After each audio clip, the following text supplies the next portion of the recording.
இன்றைக்கி எங்கள் வீட்டில் மீன் குழம்பு வைக்கலான்னு விலை மீன் வாங்கிட்டு வந்திருக்கோம். அதை வாஷ் பண்ணிவிட்டு மீன் குழம்புக்கு ரெடி பண்ண போகிறேன்.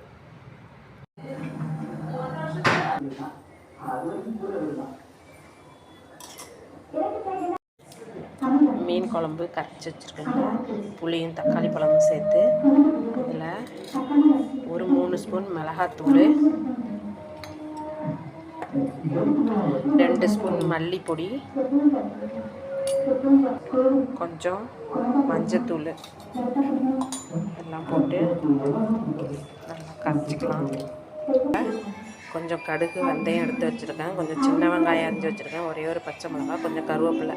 கருவடகம் போட்டு தாளிப்போம். அது இல்லாதனால வெந்தயமும் கடுகும் போட்டு தாளித்தா நல்ல வாசனையாக இருக்கும்.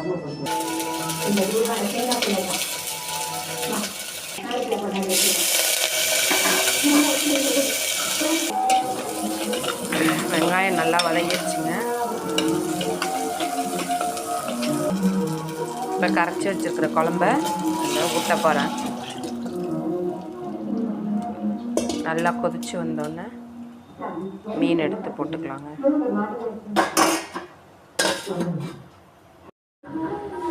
மீன் குழம்பு நல்லா கொதித்து வந்துருச்சுங்க. எல்லா மீனையும் இப்போ குழம்புக்குள்ள மீனெல்லாம் எடுத்து குழம்புல போட்டேன்.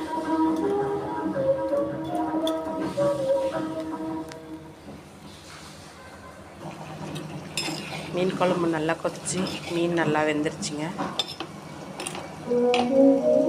ஸ்டவ் ஆஃப் பண்ணிட போகிறேன்.